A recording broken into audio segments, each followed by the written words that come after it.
Okay, welcome everyone. We'll call this meeting to order. This is the water board meeting number 7-23. The water board meeting. It's being held at the Sacagawea Interpretive Educational Center in Salmon. We also have a link online for those to participate online. Welcome to those of you who may be participating. The first order of business is roll call. Jennifer. Mr. Parker. Here. Ms. Cole-Hansen. Here. Mr. Gibbs. Here. Mr. McMahon. Here. Mr. Olmstead. Here. Stevenson. Here. Mr. Van Stone. Here. And Chairman Raybould. Here.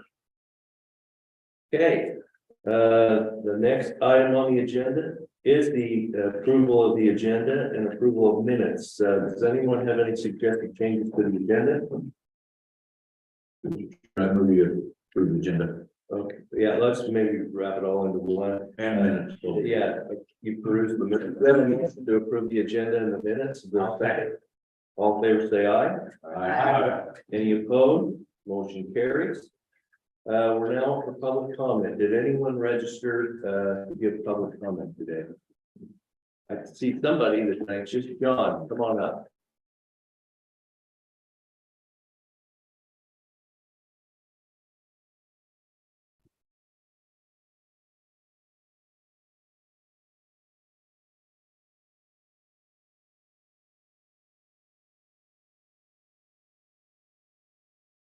Morning, Mr. Chairman, board members,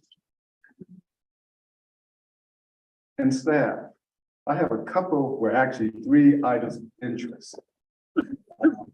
First of all, I would like to say that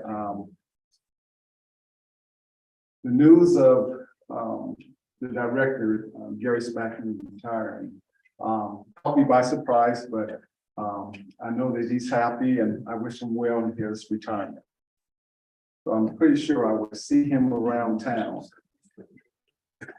I have a quick BPA update for you.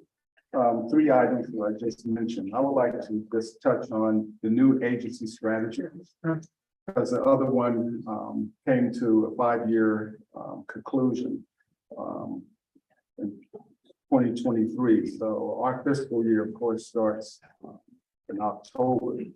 So we have a new agency strategy.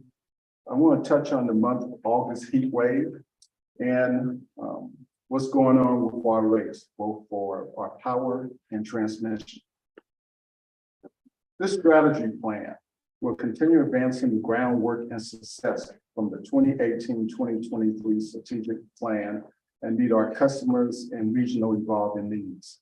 This new plan is structured around the following 6 goals. Invest in people, enhance the value of products and services. That includes our power generation services, transmission services, energy efficiency and conservation, fish and wildlife, and of course, energy and balanced markets that's ever evolving. The second, sustain financial. 4th, mature assets management. 5th, preserve safe and reliable system operations.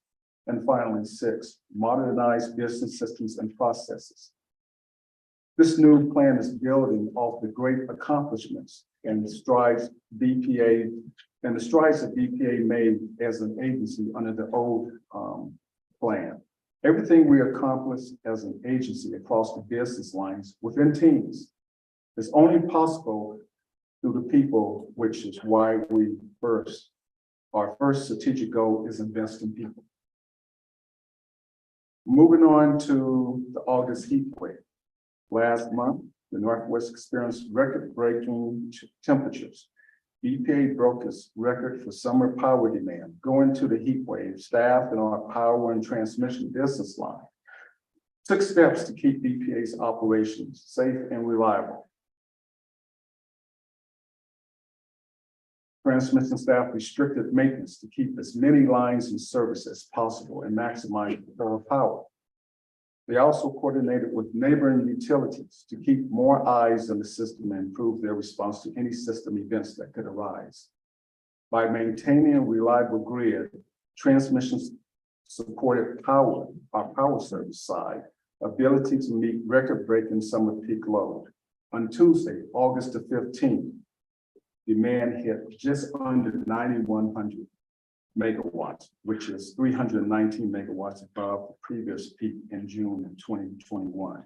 Let me put this in perspective. I reached out to our power folks and says, so what does all of this mean? The peak load in August is typically at 6 p.m. The average load peak is 7,400 megawatts. So that's a huge difference right there. The peak load on Tuesday, August 15th, as I mentioned, is just under 9,100 megawatts, which is about 1.7 gigawatts higher than the average peak hour in August. I need to expand this to 3 days. Monday through Wednesday, we had similar high peaks. So we broke our peak demand during this past summer, particularly in August, during those months. I would say, although it's been difficult water year, as we all know, our power services was in a strong position for this heat wave. Thanks in part to an agreement with BC Hydro that allowed us to store water in Canada reservoirs during the peak runoff in May. That agreement allowed us to save the water for use during the drier, hotter months, which helped greatly in August. Close coordination between our hydro operations and traders also maximized our ability to sell power during the peak hours when it was the most valuable and needed. We successfully maintained safe, reliable operations, keeping homes, businesses cool during these dangerous high temperatures. And the last item, rates. BPA will hold our tier 1 power rates and transmission rates flat for the next 2-year period beginning October 1st, 2023. This determination was part of the final record decision. Mr. Chairman, that concludes my quick remarks to the board. Okay, any questions for John? John, can you comment on the continued stay in the FCRPS litigation, or I guess it's called whatever the new acronym is for it? Mr. Chairman, Board Member Barker, basically the mediation continued for another 60 days. The parties were not able to reach an agreement. And so they agreed that they need to continue for another 60 days. So that gets us to the end of October. Yeah, that sounds about right.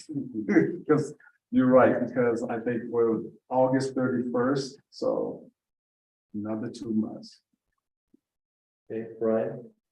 Yeah, Mr. Kevin, John, so your August 9th, that was an all-time record on your megawatts, August 15th? August 15th. Yes. And did you have to buy power then from off, off of your system, or did you have enough to cover? Mr. Chairman, Board Member Olmstead, as I mentioned, we were able to acquire some water in the reservoirs up in Canada with a non-treaty storage agreement. We have done over many of years. And so that helped us to be able to meet our demand, as well as I mentioned, we still have a trade floor organization where they buy and sell. And in this case, they were able to sell some power so that it helps our revenue.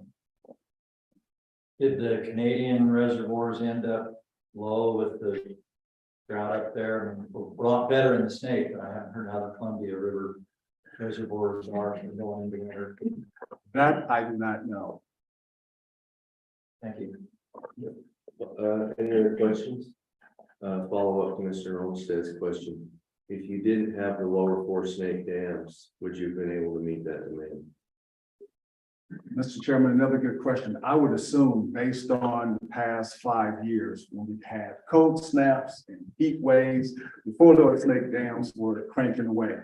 I have no doubt, and I can get you that information in terms of their performance during this past August.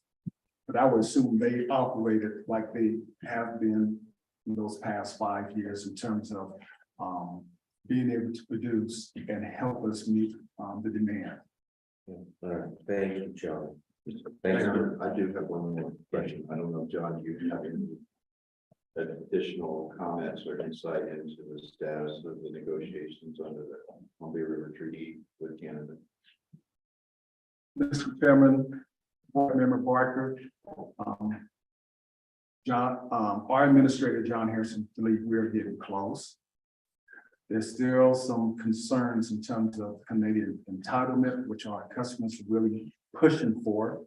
So that's one. And of course, I know that the state of Idaho is very concerned about in regards to flood control and making sure that the existing agreement using flood control does not involve the Idaho reservoirs. The other comment I think that I've heard is that, and I think we have some delegation members that may have mentioned some of this, is that it's time for the U.S. taxpayers to pay for flood control like we do in other parts of the country. I've heard that. Anything else? All right, thanks, John. Thank you. Again, appreciate seeing you there. Okay. Okay. All right, was there any other public comment? Not that we're aware of. Okay, all right. Okay, we'll move on to the next agenda item, cloud seeding, Bear River study.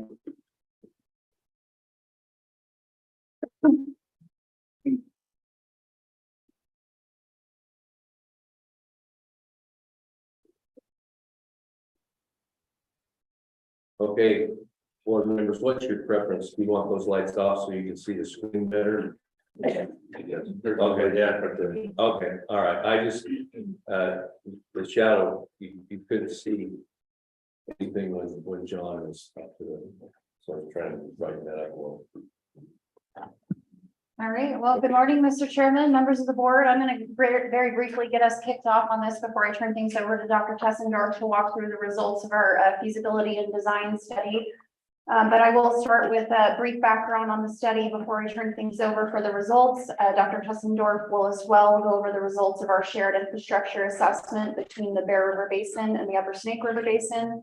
And then I will cover some estimated costs that have been provided by us as a courtesy by our program partner, and I'll leave you with some final notes. So again, Mr. Chairman, very briefly, you all directed staff to kick off this feasibility and design study back in July of 2021. This was in response to the efforts in the Bear River Basin. So as you are aware, we contracted with the National Center for Atmospheric Research to conduct this research.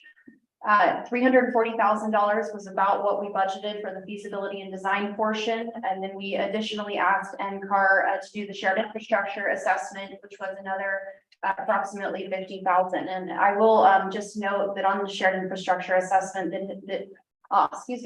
this is a bit of a unique study. This is one that I think is new for NCAR, the shared infrastructure assessment. So I think we've learned some things from this that we can use moving forward as well.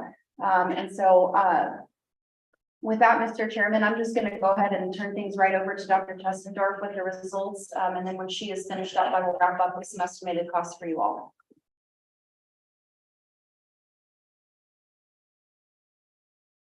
Welcome again. Glad to have you here today. Yes, thank you, Mr. Chairman. Good morning, Mr. Chairman and members of the board. Happy to be back and share the results of our Bear River Basin feasibility and design study. I have a whole team of people working with me that I always need to acknowledge. I know I represent, and you're going to refer to me as the one doing this work, but I have a great team behind me that has contributed to this large study. I'm going to go through this just quickly, just so I can make the point of the criteria that we're looking for when we do these feasibility studies. I'm not going to walk you through all the steps because we did that yesterday. But just that reminder that the two key things that we're always looking for to determine feasibility for cloud seeding is the presence of supercooled liquid water in clouds at temperatures that can nucleate silver iodide, which is generally colder than -6 degrees Celsius or 21 degrees Fahrenheit. And then for ground-based seeding, we also assess additional things like winds and stability in order to ensure that the dispersion of the material could make it to the targeted cloud. One other thing that I want to share and just kind of make this background point, Ms. Golden mentioned this yesterday that many of you have seen this, but if you have not, this is a key result from our snowy field project, which happened in Idaho, focused on the Payette River Basin. This was in 2017. This was the key field program that has proven the entire conceptual model of cloud seeding with silver iodide. That diagram on the previous slide, essentially, all steps have now been proven thanks to this study. The fact that we were able to clearly see this unambiguous zigzag pattern on the radar attributed to the seeding aircraft flying back and forth, releasing silver iodide with the winds. So the track here is this yellow line. The winds are dispersing it from the southwest to the northeast and creating this zigzag pattern, pretty much just like we had hypothesized going into the field program. We collected lots of data within these seeded clouds, and this has helped us evaluate our models that we're using for this research and help prove that conceptual model. So it's not does cloud seeding work? I can say yes, cloud seeding works. The questions are under what conditions does it work best? Where will it work best? Where is it going to be most cost effective? Those are the current questions now, thanks to this study. All right, so since I'm talking about a feasibility and design study, they're the same kinds of steps that we're going to walk through that we did yesterday, although I'm going to walk through all three of these today because we've got the complete study for the Bear River Basin. So we're going to start with this climatology analysis where we're analyzing historical data. And again, the same problem that the observations that we need to do this kind of an analysis don't exist. And so we're going to be relying on this high resolution, three-dimensional long-term model simulation in order to really understand the opportunities for seeding. One other thing that I wanted to do, this was from February of 2022, that I was before you in a virtual format, presenting one of the first steps of this study, which was the statewide assessment. So this was that big picture look at where in the state there's some opportunity for cloud seeding. So this is just a reminder, since it's been a little while since I presented that to you, of what that looked like. So here we're looking across the entire state of Idaho at mapping the frequency of opportunities for ground-based seeding in that 0 to 1 kilometer above ground layer. And so the areas where you see the darker, the greens and the blues have the highest frequencies. This is the Bear River Basin is obviously where we're going to be focusing this study on, but you can see there's opportunity in the Lemhi and some of the mountainous regions up here further north as well. You can see actually there's quite a bit in the Upper Snake, which you can imagine is why Idaho Power has also been targeting that region for a while. When we move up into and these colors are very hard to see on this screen, I see, but when we look at the statewide map for airborne seeding, which again moves us up into that higher level layer where an aircraft can typically fly safely in clouds and mountains, we see a reduction oftentimes in overall frequency of opportunity, often because the most supercooled liquid water is just below, hugging the terrain a little bit more. But over time, we're going to see, and I'll show an example of this, as the climate is warming, we actually shift to seeing more opportunities for airborne and less for ground-based seeding because of that warming temperature and changes in moisture. So from this, when we took this big picture view, we know that there's some supercooled liquid water and at temperatures for silver iodide seeding in these different regions that have the higher frequencies. So then the goal is let's find some areas of interest and zoom in a little bit more to understand all of the other characteristics about those regions. Again, this is just kind of highlighting some of the areas that we had presented that we saw potential with the current study being done here in the Bear River Basin. So zooming into the Bear, we've got, let me see if I can see where I'm at. Yeah, so we're in this region here of the statewide. And so zooming in on the right, we can see the entire Bear River Basin here. The headwaters of the Bear are in the Uinta Mountains in Utah.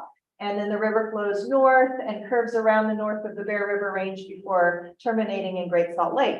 So there are three general areas that we're going to be focusing our analysis on in order to understand where we could potentially target cloud seeding. Those areas are down here in the headwaters of the Uintas. This little portion of the Bear that gets fed from the Salt River Range in Wyoming. And then the actual Bear River Range mountains as well. So this is a map looking at the average annual precipitation in this region. On the left, this is the one source of data from observations that we actually have, which are snow gauge measurements. And on the right, we have it mapped out based on that high resolution model simulation. We look at this because we want to compare performance of the model to the observations, but we also see the value then of the model simulation, filling in some of the gaps in between those point measurements. This again just kind of emphasizes that most of the precipitation in the basin is coming from the headwaters region, the Salt River Range, and the Bear. So this is part of how we define those areas that we're going to try to target. So now we're looking at a zoom in of the frequency of airborne seeding opportunities in the Bear. And again, I've highlighted the three regions that we're going to be referring to. We do use some acronyms for them. I've tried to spell them out where possible, but we've got the Uintas, the Salt River Range, and Bear River Range are those three regions of focus. And again, you can see the relative, based on the map, the relative differences in frequency of opportunity for seeding with airborne in that airborne layer. The highest frequencies are down in the Uintas based on this study. You see also high frequencies in the Salt River Range, a little bit less in the Bear River Range. One of the reasons for that is the Bear River Range is lower elevation mountains as well. And so when we're looking at this higher altitude, most of the superliquid water is below it.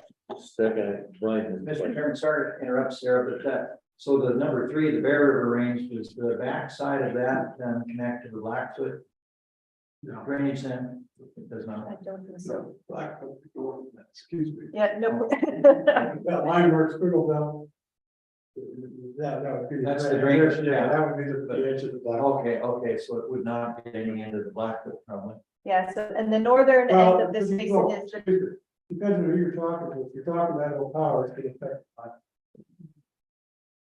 We could use the help. Excuse me, I'll shut up. Idaho Power is online. More than one way they're on the end. That's All right. Sorry, back to this stuff. I think. No worries. Is that okay? Next question, yes. If the question, Mr. Chairman, is referring to something on the screen, I'd be more than happy to walk through it at that time. Okay, thank you. Okay, so to make my point about why we see a little bit lower frequency in the Bear River Range, these diagrams are called contour frequency by altitude. So basically we're looking at the amount of water, how often does that occur? The amount of liquid water is on the x-axis. The altitude that it's occurring is on the y-axis. The layer that we're assessing for flight, for safe flight for airborne seeding is outlined here by this red rectangle. And so when you're seeing the brighter colors, that means you have the highest frequencies of superliquid water. When you see them extending further to the right, that's the largest amounts of superliquid water. In both of these measures, a lot of the higher frequencies and higher amounts are occurring just below that layer. You can potentially target those with an aircraft that's using ejectables, depending on the exact configuration of the mountain barrier. You might, that particular airspace might allow a little bit lower flight, but for looking across this as a whole, we chose this one layer here, and the Bear River Range, most of the superliquid water is well below. The Uintas, on the other hand, and even the Salt River Range, you still get quite a bit of juicy conditions in that flight layer. So that's one of the reasons for that difference. It's not that the Bear River Range doesn't have supercooled liquid, it's just a little bit lower. Joanne has a question. Yes. Is there a chance to use drones in those lower areas? Mr. Chairman and Ms. Cole-Hansen, that's a great question. That's a new emerging technology that I do believe there is been some investigation looking into. Drones to fly in icing conditions are still being developed. There are some that can do it, I think, but one of the other issues is FAA rules on flying drones right now out of line of sight is also pretty limited. And so that technology is very, very in its infancy, but possibly another opportunity. I'm very much looking forward to the opportunity for using them for research to get low-level measurements where we can't fly a manned aircraft, but above the ground. That would be great. Go ahead. Mark and then. While you're on that, and due to the fact that you mentioned the Blackfoot range, that highest peak in the Blackfoot, in the Bear River zone, back there, was about 300% of normal this last irrigation season. And that is definitely the west side, or the west part of that range is the Portland range, which definitely is in the river system. So I mean, there is some axillary relationship to that low area there, the Portland from head off flooding concern question. So anyways, it could affect us. Yeah, the snake system there. Mr. Chairman and Mr. Gibbs, I'll just point out this squiggly line is the divide, the northern divide of the Bear River Range. Everything north of that is going to flow into the Snake. So I think you're referring to this area just here on the west side of, is that, I think what you're referring to, yes. Okay, Al. Chairman, Dr. Tessendorf, you're using the term super cool liquid water. I know you've done that in the past, but you just remind us what you mean by that. Yes, thank you, Mr. Chairman and Mr. Barker. I'd be happy to. Supercooled liquid water is liquid water that is in liquid form at temperatures below the freezing point. So contrary to what a lot of us have been taught and believe that water will freeze exactly at 0 degrees Celsius or 30 degrees Fahrenheit, that is not quite true. It needs an ice nucleus, an ice nucleating particle to freeze onto. And so in the atmosphere, when there is a dearth of these particles, you will have opportunities in clouds with supercooled liquid water present, all the way down to even as cold as minus 40 degrees Celsius, which happens to be minus 40 degrees Fahrenheit as well. That's where the two scales intersect. That's the temperature that we refer to as homogeneous nucleation. So ice can freeze on its own at that cold temperature. So most of the time, naturally present ice nucleating particles will start to nucleate ice in clouds around minus 12 to minus 15 degrees Celsius. So there's that window there where we do often see supercooled liquid water. But in some conditions where there's that real dearth of ice nucleating particles in the atmosphere, you can get supercooled liquid even colder than that. Thank you. Okay, and then did I see Brian raise his hand? Yes, again, Sarah, so you showed us yesterday on the beaver heads and these that is usually westerly. Are you going to show us that on the bear, the wind direction? Always. Okay, all right. I will. Back to- Okay, thank you, Mr. Chairman. So we did an analysis looking at a future climate scenario simulation as well in order to look into the potential or how the potential for cloud seeding opportunities might change. So I'm showing in this case those same types of diagrams that I just showed. See the contour frequency by altitude of the current climate for the Salt River Range here is one example versus what the pseudo global warming. So this means the simulation takes into account warming temperatures and enhanced moisture because of the future global warming scenario. And you can see quite the difference. This is a difference on the computer screen. I can see the pale pinks, but on this monitor, the projector, it doesn't. Folks online might have a better chance of seeing it, but there are some increases. The pink shading would show increases in the amount of liquid water content, as well as in the altitude as which you're going to reach it. And so these show us that as the warming temperatures occur and the increasing moisture occurs due to global warming, we're going to have more opportunities to seed, but it's going to actually shift to higher altitudes. So it's kind of that message that I mentioned earlier. This was one of the analysis slides that I wanted to make that point on. So now when we look at these three regions, the Bear River Range is shown in the top, the Salt River Range in the middle, and the Uintas in the lower. We're looking now at seasonality, how often you might have seeding opportunities by month. And this is focus on the blue bar points here, which is showing you the total frequency, which generally, say for the Uintas, ranges between 10 to 20%, depending on month. But it's a lot lower for the Bear River range. It's got a little bit less frequency comparatively across the board here. This is for airborne though, again, so this is that layer above. So we kind of already saw that in the map. One thing that we tend to see when we look at the seasonality of opportunities for aircraft is that it's usually pretty flat. In this case, we actually see some increases later in the season toward the end of the winter, but oftentimes it's a little bit more uniform because that altitude up there has the more constant temperature range. It's not fluctuating in the same seasonality as the winter temperatures do at the lower levels, which you'll see a contrast to that when we look at these charts for ground-based seating.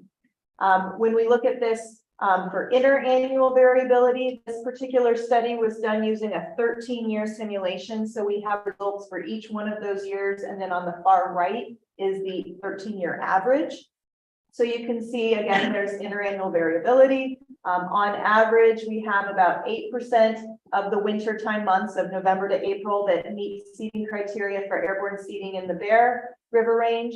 In the Salt River range, it's closer to 15%, as well as in the Uintas. So we get a lot more of that opportunity in those target regions. But again, there's a lot of interannual variability. You know, some of the low years might be less than 15%, and some of the high years might be closer to 20%. All right, so now we're going to shift into opportunities for ground-based seating in the region. So here is a map showing the frequencies, just kind of zooming in on those frequencies of opportunity for ground-based seating. We have opportunity in all of the 3 target regions. This map, though, is just based on super cold liquid water and temperature. And so we need to also consider these other criteria in order to truly understand how you might get that seating material into the clouds.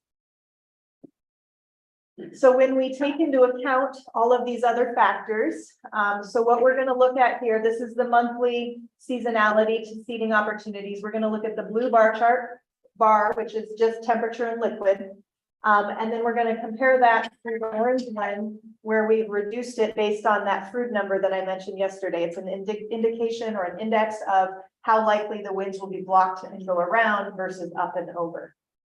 So first of all, you can see that there is a peak in the season between December and February in most all of these regions. And that it really tapers off in the shoulder in the fall and spring due to the warmer temperatures in the surface layer at those times. And in the Bear River range, we see a very dramatic reduction in opportunities due to the wind and stability criteria. So that is one of the reasons, and you see it in also in the Salt River range. The Uintas, we don't see as much of a reduction, but this is one of the reasons why when we go into designing potential ground generator sites, we are not going to be interested in looking in the valleys. We need to look at higher elevations where we're up and out of inversions that are occurring in these regions, making the surface level silver iodide likely not reach the clouds. When we look at the interannual variability, again, it varies from year to year. The Bear River rate has quite a bit of back and forth in the years. In that 13-year average, we have just below 15% of the wintertime having super cooled liquid and the right temperatures. But when we take into account the Froude number, it's down near 5%. So if we want to target that super cooled liquid that's occurring, we're going to have to do it with a design that doesn't rely on ground generators in the valleys, basically. Same thing for the Salt River range. We have around 15% of the time meeting those criteria, but it's reduced to about 5% when we take into account the Froude number. The Uintas is over 15%, and it's just under 10% when we take into account the Froude number. So just a summary of that first step in this feasibility is that we've seen 10 to 15% of the winter season may be targetable for ground-based seating or airborne seating, and it varies by target region. November to April season is the seating window, with December to February having the most opportunities for ground-based seating.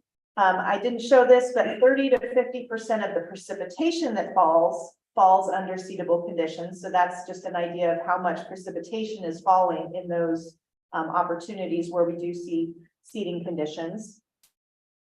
And the ground-based seeding opportunities may be limited by flow blocking, which is why it will be best to look for higher altitude sites for ground-based generators to get them up and out of the inversion areas. So our recommendations from this study were to focus on airborne seeding since it has more frequent opportunities and is less limited by flow blocking. The benefit of that is aircraft can also fly higher in future climate scenarios if we get higher supercooled liquid water content or the temperature zone gets to higher altitudes. If ground-based seeding is pursued, higher elevation sites would be recommended. Future climate opportunities for ground-based seeding, though, may be reduced because that lower level is going to get warmer and we're going to not be in the silver iodide nucleation zone as much. But there could be opportunities for other seeding agents, which is where liquid propane comes in. Well, liquid propane is a seeding agent that exerts a supercooling to encourage homogeneous ice nucleation. And so you can, as long as you have supercooled liquid water existing below 0 degrees Celsius, you can potentially seed with liquid propane. The science on using liquid propane is not as far along as it is with silver iodide. And so there's much more research that needs to be done to look into the effectiveness of that seeding agent, but it is potentially an option. So moving into this next component, we've developed in some preliminary designs to try to understand what methods would be best to target these regions. And so we placed some hypothetical generators. We have groups A through F up targeting in the, what we'll refer to from now on as the lower Bear River Basin. And then we have a variety of groups of ground-based generators placed to try to target this area of the headwaters that's located in the Uintas. We tested these with 5 different case study simulations to test them under different types of wind regimes, from westerly, northwesterly, and even northerly winds that were based upon the climatology of the winds. I apologize, I didn't include the windroses in this presentation, but we did look at the winds in order to know which general way that they're blowing. And they do typically blow from the west with some northwesterly, and especially down here, even some northerly components. And so some of these cases just targeted one part of the basin versus the other, but some of them impacted both regions. But this is a pretty large area to cover. And so we did kind of have to break it into the lower Bear versus the Uintas when we were doing these tests. And did I just run out of juice? Oh, there we go. It went too far now. Okay. Just make sure. There. So then on the airborne seeding, we put out a variety of potential aircraft tracks. The left shows that if the winds were from the west, we wanted to place a whole bunch of tracks at various locations, targeting either all of the lower Bear with some of these tracks far upwind, or for just targeting the Bear River range. We put in these tracks here to try to target the Salt River range, and some of these down here to target the headwaters. If there was going to be west-southwesterly winds, we put in some of these. And then for these northwesterly winds, we put in a variety of tracks here to target either the Uintas or the lower Bear. So we tested 3 different cases in this setup to test westerly, southeast, each of these wind flow regimes. And we'll then now walk you through some of the results of these, where what we did to test these is we ran the simulations. We ran different combinations of ground-based generators together and separately. We ran the different aircraft tracks in order to try to identify the optimal result. The way that we did this, if you're not familiar with the model that we're using, we refer to it as WRF weather mod. And it is basically a weather model that we developed at NCAR that simulates the natural weather and is used as a forecast model for NOAA and other places. But we've added a component to it where you can insert silver iodide particles into it, and the subsequent physics is being simulated. So in this animation, the model is simulating clouds over 2 mountain barriers here. The clouds are in white, and then the silver iodide particles are being inserted at an altitude where an aircraft might fly, shown here in the cyan color. When they produce ice crystals, you'll be able to see the ice crystals embedded within the silver iodide here as it restarts. You might see some of the yellow embedded within there, and then snow is shown in green. So there's snow directly falling out of that area that was seeded. There's snow forming in other parts of the clouds as well. The benefit of this is we can run a simulation with seeding and the same simulation without seeding, and we can look at the difference then to see what was the seeding influence versus what was occurring naturally. So when we ran this for all of these different aircraft track cases, what we realized is these results came up. Shorter tracks are more effective compared to longer tracks. And so for this example here, T1.1, which is this orange part versus all of T1. The reason for this is by the time the aircraft gets all the way down here, turns around and comes back, there's a large gap between that zigzag that you saw in that earlier animation. When you fly with shorter tracks, you have much better coverage over the area. And so that's something we've also seen in some of the other programs that we've studied. And so because of this, one of the other things that we saw is that targeting the lower Bear Basin as a whole was consistently more effective than targeting just the Bear River Basin. So T1.1, for example, adequately covered the Bear River Range and the Salt River Range. So we didn't need to seed with T2 just to target the Salt River Range and then miss opportunities for enhancement over the Bear River Range. So that's why we found that targeting it as a whole was much better for aircraft seeding. Targeting solely the Uintas down here was less effective than the lower Bear by up to 38%. And part of this is due to the area of the headwaters here, right? We are looking at a large area of potential impacts up here versus when we're trying to fly or seed and target this area, there might be impacts around it, but the small size of that just makes that less effective for that given aircraft track. So that's where, for example, and I'll make this point again later, targeting the whole range holistically, perhaps in partnership with other stakeholders that would be interested in enhancement there, like the state of Utah, would be more effective than flying your own aircraft just to try to target that small area on your own. Sharing that cost to the aircraft will make that more cost effective. But for the lower Bear, an aircraft can target that fairly well and get pretty good returns. So, Mr. Chairman. Yeah. Dr. Tessendorf, if you had an agreement with Utah to target that entire Uinta range, how much of the benefit would accrue to the Bear? Mr. Chairman and Mr. Barker, that's a great question. That's the type of question that we answer with the shared infrastructure type analysis. I'll be showing some results later on the shared infrastructure analysis we did with the upper snake in order to try to understand how those benefits apportion out. I will take a guess that because of the size of the headwaters of the Bear, that more of the effect might go outside the Bear than inside the Bear. So it's gonna look different than what we see in the shared infrastructure with the upper snake and Bear River. Okay, so in the end, we recommended then the following aircraft tracks for the different wind flow. And then those were the ones for targeting the lower Bear. And then we recommended the following tracks here for targeting the Uintas, the headwaters of the Bear in the Uintas. So this is a few more tidbits and recommendations with regard to airborne seeding. I've already mentioned this, targeting the whole lower Bear is more effective. So seeding along that western boundary of the lower basin was the recommendation there. Also, a single aircraft cannot effectively seed both, because if you do one long track trying to seed both, it's going to not be as effective. The cases where we see opportunities for seeding in the north versus the Uintas here were sometimes different as well. And so and it's quite a big area to cover. So if you have an aircraft stationed in, say, southeastern Idaho to target the lower Bear, it's got a lot of ferry time to get down into the Uintas, and that's part of its flight time.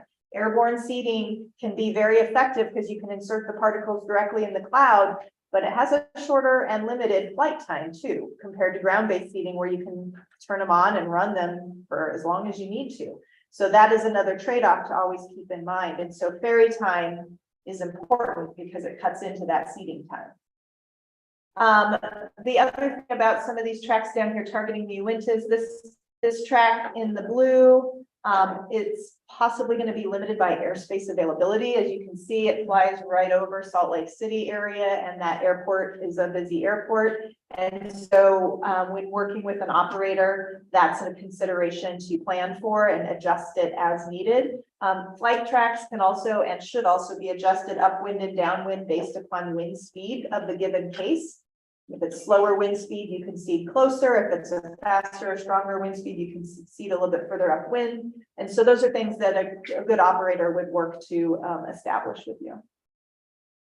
So on the ground-based seeding, so this is just a high-level synopsis of our findings when we tested all these different groups. I'm showing now just the recommended groups. So in the lower Bear, we had a few extra groups that we tested that were not as effective.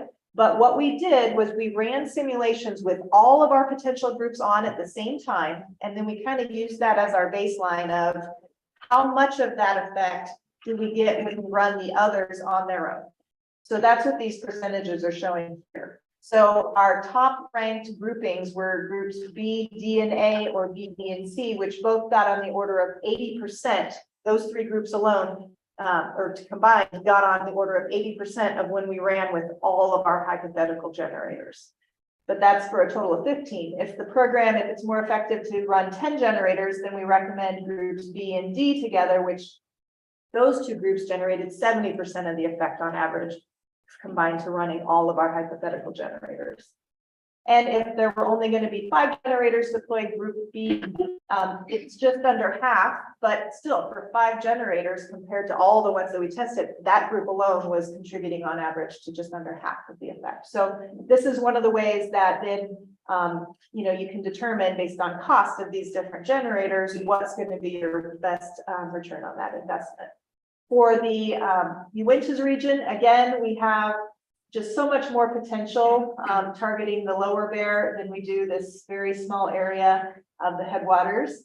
And so again, just as I mentioned for the airborne, we recommend a shared infrastructure type approach, partnering to target more holistically of the whole range, which will give benefits to the Bear, but also to the surrounding region. But the groups that did have the best effect were Group K, Group G, and Group I. Group I will note, many of these are existing manual generators that are operated by the state of Utah. We tested those for to see how those work, and those did have some effect in the headwaters of the Bear. So there's even some existing infrastructure there that might already be having some shared opportunity for impacts. Okay, so that was the feasibility and design study. And then we were asked these questions about what if we were to share infrastructure? What are the opportunities looking like for using the same ground generators or aircraft to target across the divide? And so here we're looking for shared infrastructure between the Upper Snake and the Bear River basins. And we did this with a 2-step analysis where we first looked at the climatology at frequencies of opportunities. And then we did some limited work weather mod simulations to test and quantify where the benefits were simulated to occur. So this is a map showing there's the 3 regions in the Bear River range that we assessed. In the Upper Snake, there were several regions that are being targeted. But the key thing I want to show you is we're really looking at this for ground-based seeding in particular. We're looking at this intersection right along the divide. And these points 23 through 25 are existing generators that Idaho Power has in that area. So we looked into how often might those be able to target this dark blue region, which is the Bear basin that comes out of the Salt River Range versus the Upper Snake portion. And so this is bar charts for each generator's usage. And here we can see based on the climatology, how often it would target just the snake on its own versus the Bear versus simultaneous. So one of the things you can see is generators 23 through 25 have opportunities to simultaneously target both basins, whereas the generators 21 and 22 tend to focus on one versus the other. But because these are existing generators that are being used to target the snake, what we found was that if these were to be used to target the Bear, their generator usage could increase by nearly 150%.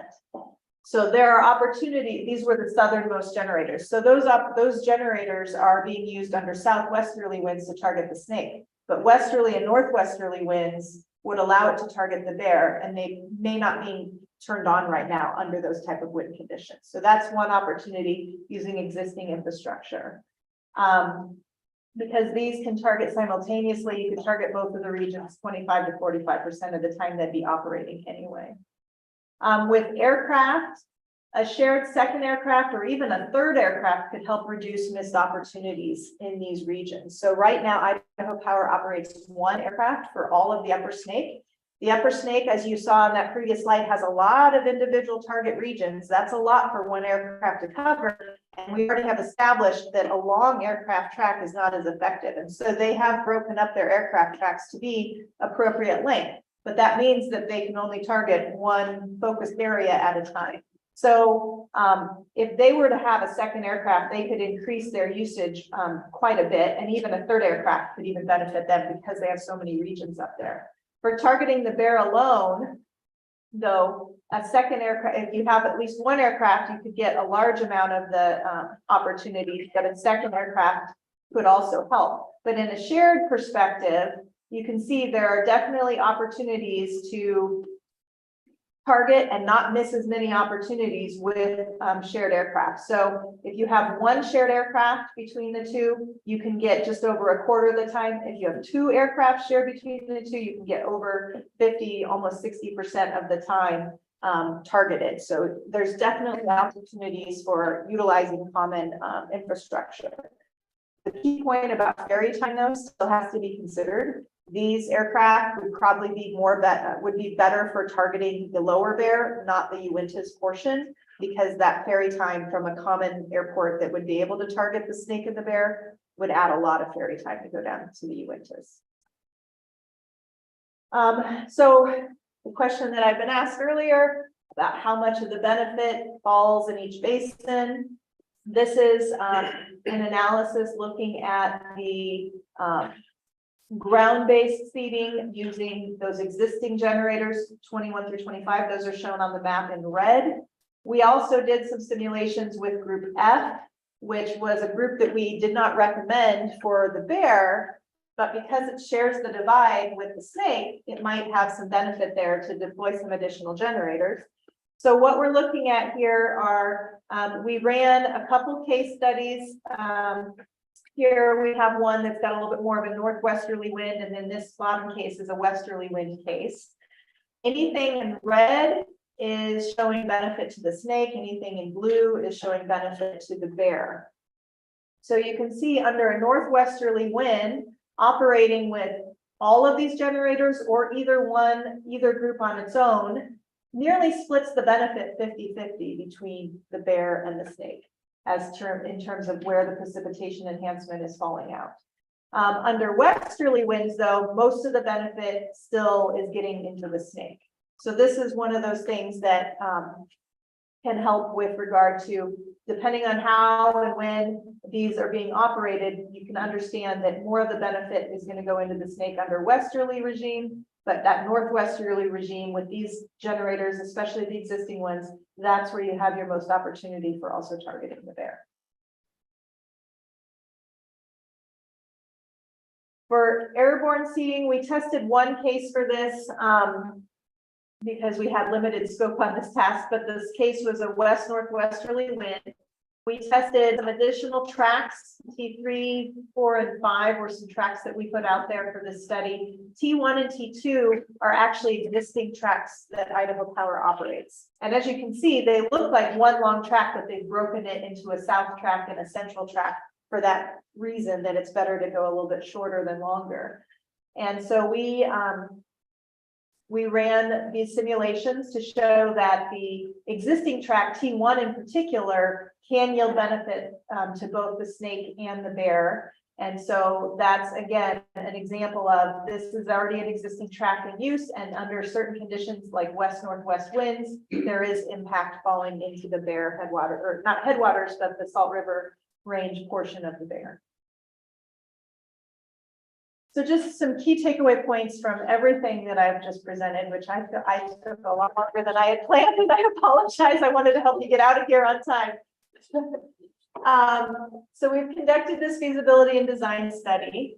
I want to just reemphasize cloud seeding with silver iodide has been shown to produce snowfall. So we know that this type of technology can work, and we're trying to understand how and when it works most effectively. We see that there are opportunities to use silver iodide cloud seeding to enhance precipitation in the Bear. Airborne seeding is recommended over ground-based, just given flow blocking issues and warming temperatures due to climate change. But we do emphasize that ground seeding is pursued. Higher elevation sites are likely needed to overcome flow blocking, and that liquid propane may be an alternative for ground-based seeding in a warmer climate, but there is more research needed on the effectiveness of that method for seeding, as opposed to the silver iodide having been proven now. There are opportunities to partner with Idaho Power's Upper Snake Seeding Program to either share ground generators or aircraft to target both the Bear and the Upper Snake. And while we have not done the shared infrastructure study for this, we definitely think there are opportunities to partner with Utah for targeting the Upper Bear, especially because the headwaters of the Bear is such a small area of the Uintas. To effectively target with any infrastructure you put out there, it's best to partner and do it more holistically across the barrier. I'm going to pause for questions. Okay, Mark. Is there any evidence that you've discovered that if we were to increase cloud seeding efforts in the Bear, we would affect the current operations or participation in the Upper Snake River Basin?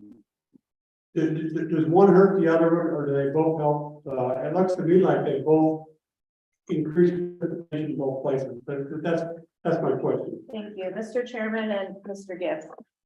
The general thing that we see is that silver iodide has the potential to enhance precipitation across a wide area beyond even the targeted area. In some case studies, we do see some positives in one area and some potential negatives in another. This is an area that we need to look into more in our simulations to understand under what conditions might that occur, because we certainly don't want cloud seeding to interfere with anybody's precipitation in a negative way. But that's not a systematic result that we see. So I think it's limited to certain types of cases, and we have not quite identified what types those are. But generally, in a lot of these cases, we think that they could be operated complementary across the two basins. Thank you. Dean. Mr. Chairman, so you look at that area on the map. I mean, that's some of that's the headwaters of the Bear, and right close to it is the headwaters of the Green River. And some of the Snake up in there. Is there anybody we ever looked at? I mean, the folks, the Green goes into Colorado and they're plumb crazy on that deal. Is there potential to share some resources in trying to get more coverage? Obviously what we're doing, we do it on the Bear, it's going to affect the Green, right? Mr. Chairman and Mr. Stevenson, yeah, I think that again, that goes to this holistic view that, when we're enhancing precipitation or when precipitation is occurring, it's not paying attention to the political boundaries or water basin boundaries. And so whoever the stakeholders are that could potentially benefit would be great partners to bring to the table for discussions on how can we partner to do this, sharing the cost and then having some of that return. I might ask Ms. Golden to speak a little bit more on that too, because I know that this is something that you've been working on. Yes, Mr. Chairman, Board Member Stevenson. So I have been working pretty closely with the state of Utah and the state of Wyoming cloud seeding coordinators, kind of moving this conversation along. The state of Wyoming and I have actually sort of floated some ideas, about what would be the potential, maybe for sharing an aircraft between, say, Flaming Gorge, which does flow into the Colorado River range, and potentially the Uintas. And so we might not have, interest in terms of where the precipitation falls. But where the shared infrastructure interest may be is that we could potentially house an aircraft in between those two locations that could be used operationally to target a basin over here or a basin over here, depending on where those seeding effects are occurred. So by that, we can share some of the costs for where that aircraft is centered and then thus utilized. But that is a conversation we're still moving forward with. We haven't done any investigative studies to, see or where we can place an aircraft operationally or how that might work. The state of Wyoming, definitely has their own challenges in terms of cloud seeding right now. I think they're getting a lot of pressure from their legislature to cut back on their program. And so it's a very sensitive topic for them right now and not one that they've chosen to move forward with. The state of Utah, on the other hand, is actually at this time moving forward with putting an aircraft in Uintas this winter. And so I don't necessarily know what type of analysis or evaluation they have done, but I can tell you that they do intend to use that across all 3 regions of the bear operationally. So as Dr. Fessendorf has alluded to, we feel that's operationally inefficient. And moving forward, I think, the opportunity may be for potentially Utah to operate their aircraft in the Uintas as they see fit, and they can share infrastructure with their other basins. And we may have opportunity to focus our aircraft in the lower Bear Range where we can utilize it for shared infrastructure. But at this time, that is where our conversations are at. So we're trying to educate our leadership on what the opportunities are, and then we can seek guidance from you all on how you would like to move forward. Okay. Al and Brian. Mr. Chairman, thank you. Dr. Tessendorf, could you comment briefly on the effectiveness and safety of silver iodide as a cloud seeding mechanism and whether we should be looking at alternatives for that type of use? Okay, thank you, Mr. Chairman and Mr. Barker for the question. That is a very common question that I get asked. I'm going to jump to the end because I have a few slides to talk a little bit about this because this is such a common concern, the safety of silver and silver iodide. A lot of studies in the past have gone into the field to try to measure the silver in the snow using trace chemistry measurement techniques shown here. They go out in very clean suits. The point I want to make is that there is silver naturally in the soil and the water and the snow because there's silver in mineral dust. And mineral dust is an effective ice nucleating particle. It's one of the natural ice nucleating particles that helps form ice. So you're already going to see that even without any seeding, that there are going to be some levels of silver. In fresh unpolluted streams, measurements range between 1 to 30 points per trillion. And I'll point out that this scale is a log scale. So we change from parts per trillion to parts per billion to parts per million across this scale. And from the measurements, for example, here I'm quoting from the Wyoming Weather Modification Pilot Program. They found measurements on the order of parts per trillion as their baseline in the snow and streams.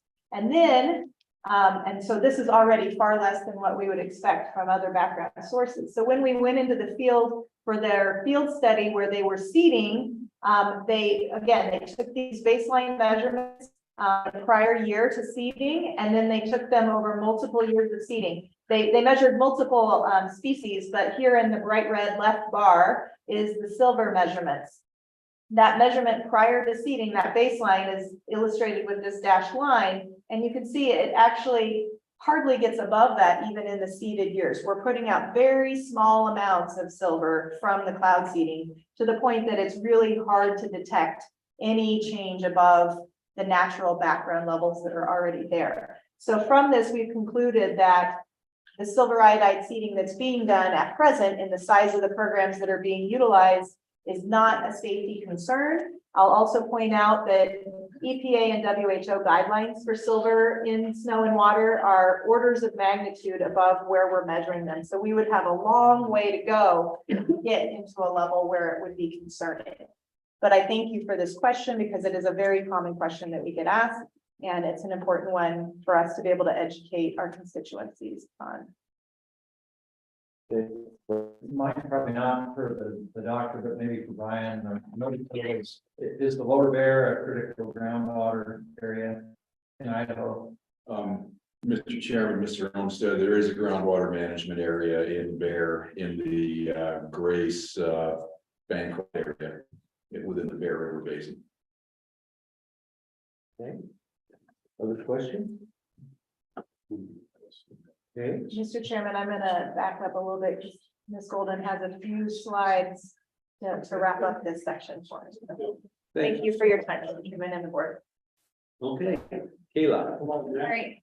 Thank you, Mr. Chairman. I'm going to be fairly brief today. Again, as I mentioned, These estimated costs were provided to us by our program partner as a courtesy, and I do want to be clear that these are not a commitment to operate our program. They were just provided as a courtesy based on what they know of operational costs.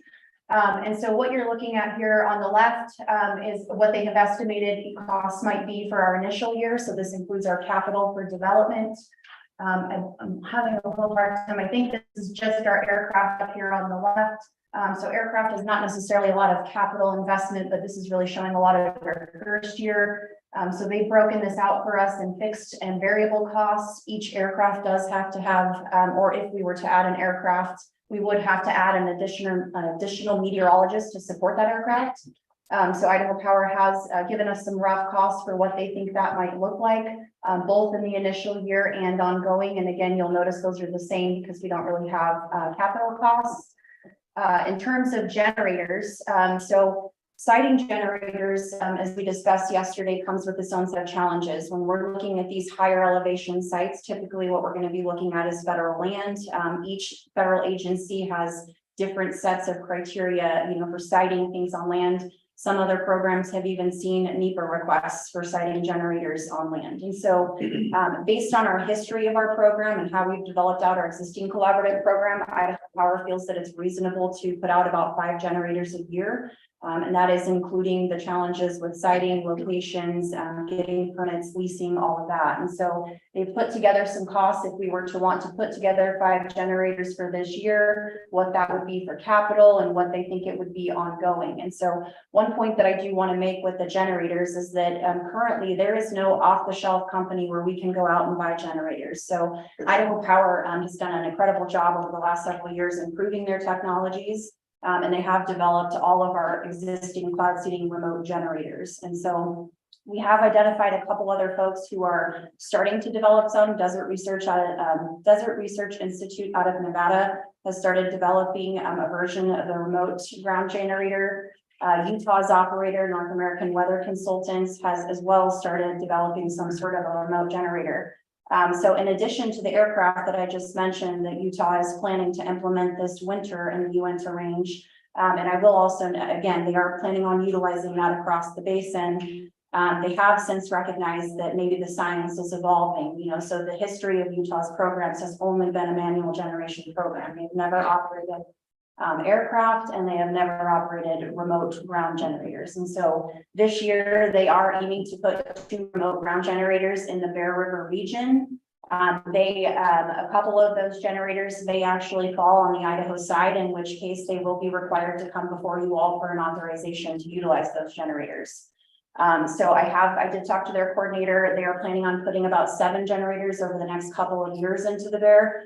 Some of those do still include manual generators. And so as Dr. Tessendorf has alluded to from our study, we feel like those generators need to be sited in higher elevations. So moving forward with manual generations we feel like does not make a lot of sense operationally and cost effectively, because we have a lot of limitations from inversions in that mountain flow blocking. So cost for 5 generators approximately, they're estimating about $300,000 and then about $33,000 ongoing. And so the other challenge with the ground generators, and hypothetically, I do want to say moving forward, regardless if our program partner Idaho Power were to participate in the finance of the program or the funding of the program. In other words, if they didn't participate in funding it, it would still be the most cost-effective option for us to partner with Idaho Power and continue with that partnership, largely because one, they already operate in Upper Snake. As Dr. Tessendorf has shown you, we have generator sites that exist that can be utilized. And as well, because we've already invested in a lot of our modeling technologies, right? So we have, done significant funding into our modeling to support forecasting, operation, and analyses.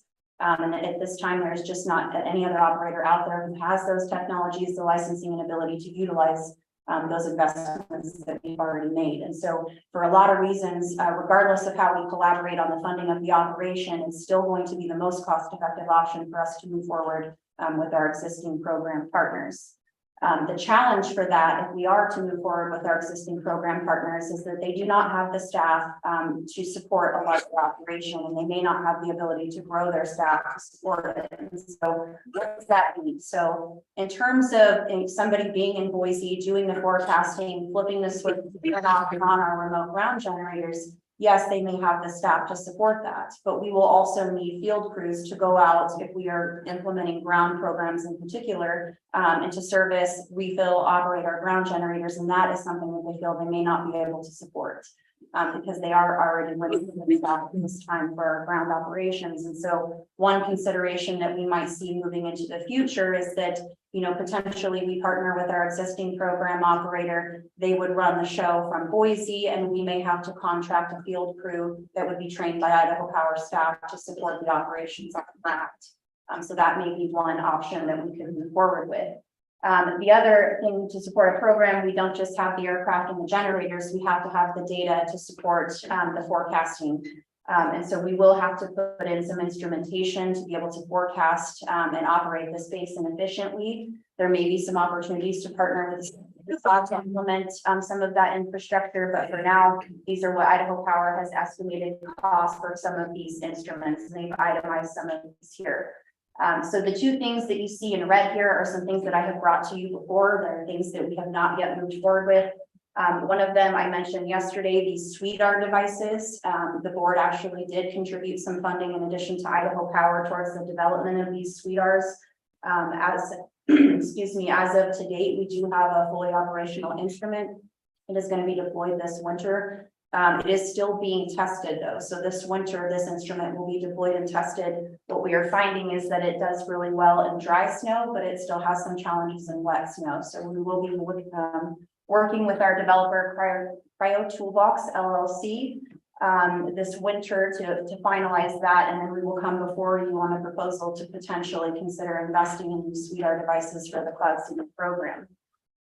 Radar is another thing that Idaho Power has long had their sights on, but it is something that has been cost prohibitive. So a radar, for example, that we brought in, it would be used to support a number of different things operationally and in terms of analyses. So right now, some of our limitations with weather mod and being able to do analyses like the cloud seeding analysis with a tool is that it's limited by spatial and timing distribution. And so our model still needs some data to be improved to be able to do analyses more effectively into the future. And a radar is an instrument that might help us to get there. And so we've looked into some different costs, you know, for potentially putting in a radar, and this would be used to support operations and analyses in the Bear, Upper Snake, or potentially other regions of the state. That will be an ongoing conversation moving forward, but they did want to point out that it was an instrument that may need to be considered. So for reference, a radar, you know, if somebody were to purchase one, you'd be looking $1 to $1.5 million to get that thing in, and then there's ongoing operation costs. An alternative option that we've identified is potentially working with a gap filling radar network where we could subscribe to a service. This service would bring in the radars, they would handle all of the operation, maintenance, and the data transfer, and we would pay approximately $75,000 a year to utilize that service. And so that $75,000 is if one person were to invest in that. I can tell you there's a number of state agencies who would have interest in a radar in the state. For a number of different reasons. So it's just something to keep in mind. And the last thing I will note on here is the modeling update. So back in July, if you all recall, you did approve some funding so that we could improve the work model to support operations in the Bear. And so that was about $210,000, and that was both for the Bear and the Lemhi Basin, and as well did include some improvements to the model itself. So overall, Mr. Chairman and members of the board, Idaho Power is estimating, you know, for our initial investment, if we were to do an aircraft and generators, including the instrumentation, we'd be looking at roughly a little over $1.3 million for the capital investment. Ongoing, that would look roughly about $850,000 a year. But again, this is no cost share considered. So there may be opportunities here, but these are just raw costs based on what they know of their existing operations. So Mr. Chairman, with that, I would stand for some questions. Sure. Mr. Chair, Gail, The cost estimates that you're providing here, the title is WY 2025. What is WY? Yes, so the, Water year? Yes. Okay, water year. yes, Mr. Chairman, Ms. Cole-Hansen, so that is actually one challenge we deal with on a budgeting everything is that we're all on different years, right? So our water users are on a water year, Idaho Power is a calendar year, and we are obviously in a different fiscal year. So when they provide things to us, that's honestly the biggest challenge because they budget things on a calendar year and we're on a fiscal year. So there's a lot of back and forth with their staff and ours trying to figure out where those costs line up. But for their purposes, that's why that's in there because they refer to it as water year. So, Mr. Chair, that would then relate to our fiscal year 2025. Budgeting. The budget. and it- Yeah. It would be the winter of 24-25. Yes. Correct.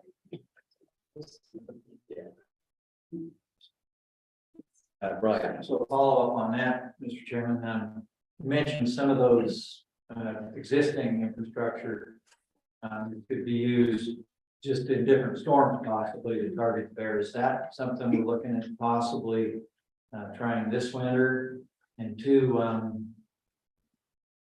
for the winter of 24-25, we would need to be getting agreements and contracting pretty soon to build all this stuff. Mr. Chairman, Mr. Olmstead, in all honesty, the simple answer to that is, I'm not sure because we haven't had that conversation with Idaho Power yet. So I think that the next step with that would be, you know, asking our partners to be involved. I'm even with the existing ground generators that Idaho Power has in place, without this instrumentation, I think it would kind of be a hold your finger up and see which way the wind's blowing kind of a guess. There may be some potential there, but I think it would be rather limited. That's a year out too, then And probably. yeah, so I think we're a year away. It takes an extended period of time to contract for aircraft, all that kind of stuff. And Mr. Chairman, I do want to be clear that they provided these costs to me almost a year ago.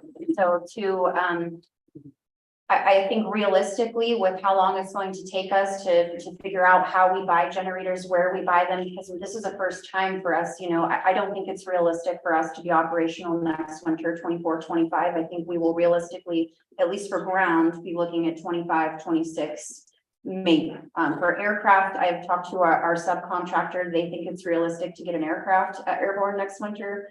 But in terms of the challenges with the ground, we would realistically, I think, be looking at 25-26 minimally. Other than if we deploy the existing Idaho Power. Correct. Yes, that's correct.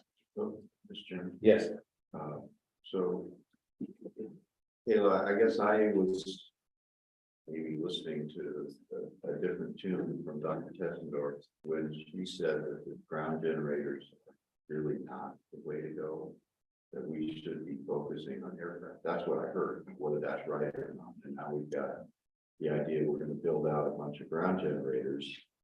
I guess I'm wondering why we are focusing on spending money on ground generators. Aircraft is the best way to go. So, Mr. Chairman, Mr. Barker, again, because these were developed a year ago, and this is really kind of when we were getting the feasibility and design results out, I guess we hadn't really landed on that conclusion at this time. So they had done some proposed sites, and this is just saying, you know, if this is something the board, it's not to say that there's no opportunities, it's just going to be more efficient for the aircraft. And so they just provided these costs to us. If you all make this choice to move forward, if you feel like this is something you want to move forward with, this is what it is going to cost. Okay, so this is not your recommendation that we spend this money right now. This is if we would go in that direction, this is what we would do. Mr. Chairman, Mr. Barker, that is correct. Yes, I would not recommend pursuing ground at this time. I think the most efficient option for us is going to be pursuing a single aircraft that would potentially be shared with the Upper Snake Basin, and that would give us the opportunity to choose where and how we utilize that aircraft in both basins. okay, Dr. Tessendorf. Yeah, Mr. Chairman and Mr. Barker, if I could add on that too. A combined program is often. Do I need to go closer to the microphone? I think the LLS one. A combined program can often be the most effective if the ground-based generator sites are placed appropriately, that they're going to be able to effectively target the region. When we did the the simulations, we were placing a lot of those generators at high elevations in upwind ranges. So like that group B, which would be the 5 that I would recommend putting out there, those targeted the area fairly effectively. The trade-offs is that aircraft have that limited flight time and ground-based generators don't. And so that's why a combined program can be more effective in order to target as much time and opportunities as possible. I would not put a lot of time and money into ground-based generators all over the place if they, and definitely not in low valleys. You need to target the remote ones up at the higher elevations for sure. That's what my recommendations really imply. And so, But as we discussed yesterday, then we have issues with trying to find private lands and high elevations. And or if we use federal lands, then we have additional permitting issues. yeah, Mr. Chairman and Mr. Barker, the land, finding the right land is a challenge, and our assessment did not look into land. That would be an implementation study step to do the field sets surveys. So it is possible that where we placed our hypothetical generators, there might not be suitable land to place them. So that is still a consideration as well. So I just wanted to add that context to the discussion. Mark, is there wilderness in those? Pardon me? Is there wilderness in those high? I don't think it's a wilderness or national forest, but I think I was just, my mind was wondering as you said that, the one side of the Bear River drainage she's talking about, that might be mostly stable. And there's a site there already. Lots of details to drill down on before we click the cash register.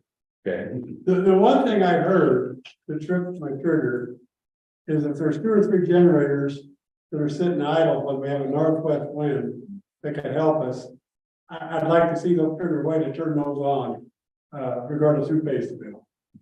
yeah, and I think we can work that out. Yeah, That's that's what. already. Okay, Brian, do you have a question? Well, in my impression, and I think Dr. Tessendorf, the existing line on the Salt River Range, it looks like another 3 or 3 or so on that might be a area to focus on a little bit more than generators all over.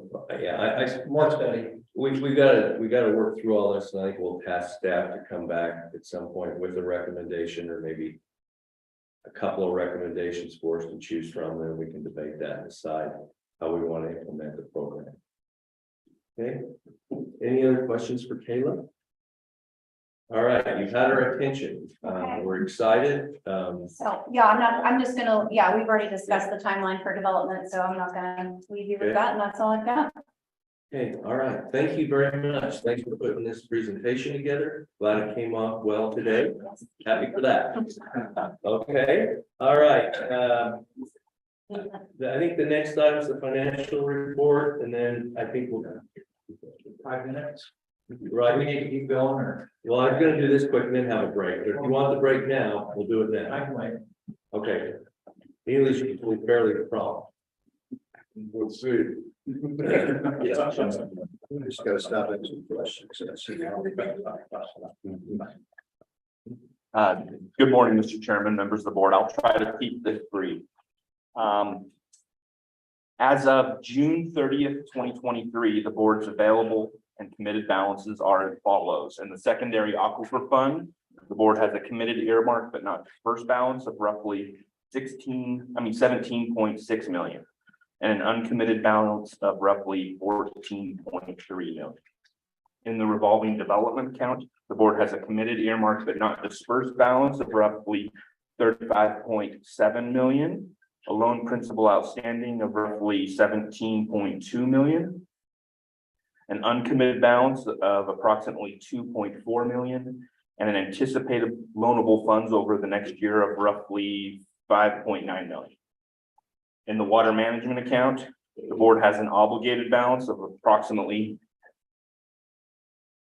111,974,000 and an unobligated balance. Oh, it's not going to move. Of approximately $183,147,000. We're taking these three accounts together, the total committed earmarked but not dispersed balance of roughly 165 million. A total loan principal outstanding of approximately 17.2 million. And then the total committed unobligated balance of approximately 199 million. Then below that, you can see we've documented the ARPA funds. There's committed per House Bill 769 of roughly 100 million. The board is obligated approximately 18.5 million. There's an unobligated balance of about 7 million. And the board has expended $74,500,000. And just a few notes here. I would point out that these balances are all as of June 30th, 2023. That's before July, when the year starts over. So any financial actions taken during the month of July are not reflected in these balances. And that would include the Aging Infrastructure Grant Awards, the Regional Water Sustainability Awards, and also the ARPA appropriation for this fiscal year. Those actions will be reflected in the next financial report. And just a few others here, the obligated balance in the water management account includes the $20 million legislative appropriation from 2019. And then the obligated balance also includes the $50 million for large infrastructure projects per Senate Bill 1121 from fiscal year 2021.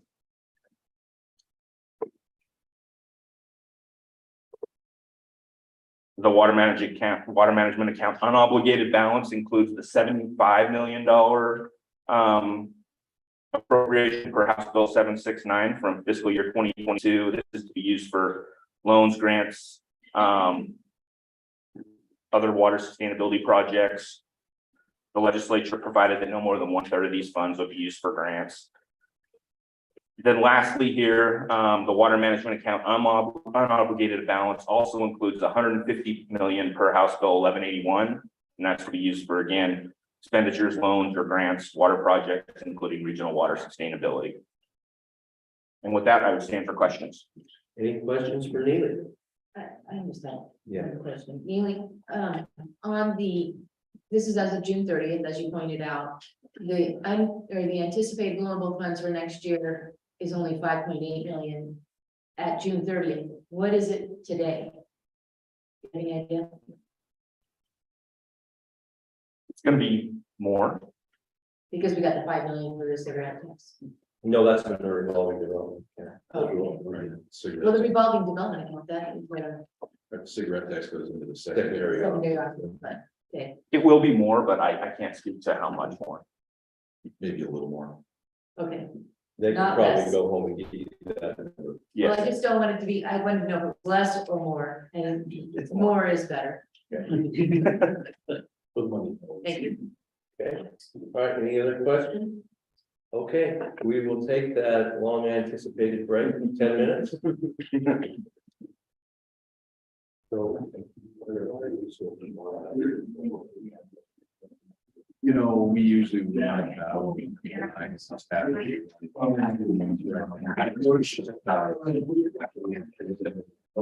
end of the fiscal year stuff and they're getting all this stuff out there. Yeah.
It's still.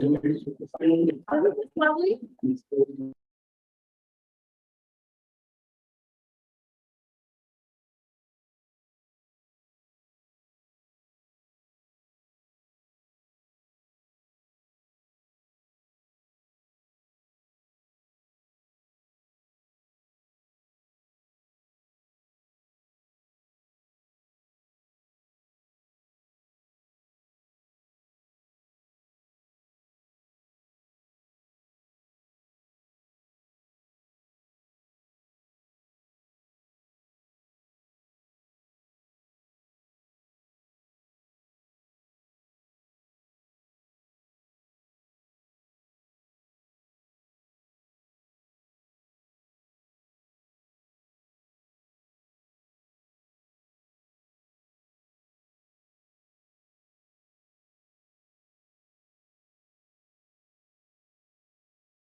Okay. Okay,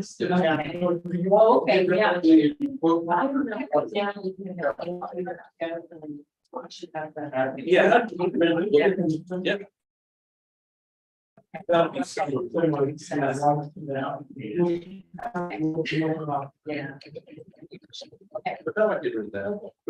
How do we?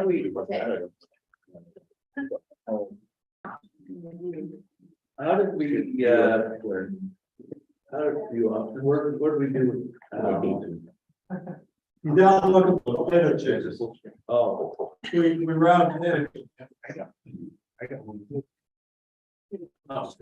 Okay, well, I don't want to stop you from doing that. You made a point of telling me we had a quarter of the potato. Yeah, we're all set.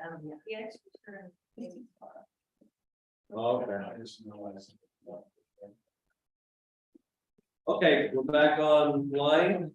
Next item of agenda, Upper Salmon River transactions. Here's John, and he is wearing his tie today. He must want money. Hi, dude. Good morning, Mr. Chair, members of the board. Happy Friday, happy payday, staff. And hopefully, payday for the transaction program after we get through some resolutions. For your review, again, today is some funding resolutions that we discussed yesterday. First up is Cat Creek, a 5-year landowner payment contract renewal to go along with 2022 renewal of a 6-year water supply bank lease agreement. Nat Creek is a tributary to Marsh Creek, which forms the headwaters of the Middle Fork Salmon River at the confluence of Bear Valley Creek. Nat Creek 1 diversion has been restricted delivery. It's decreed 7.5 CFS water right and 6.5 CFS are currently leased in the water supply bank. And due to the lack of any other irrigation diversions downstream, we don't have to execute a rental agreement, but we do want to compensate that water user for leasing that water right into the bank. That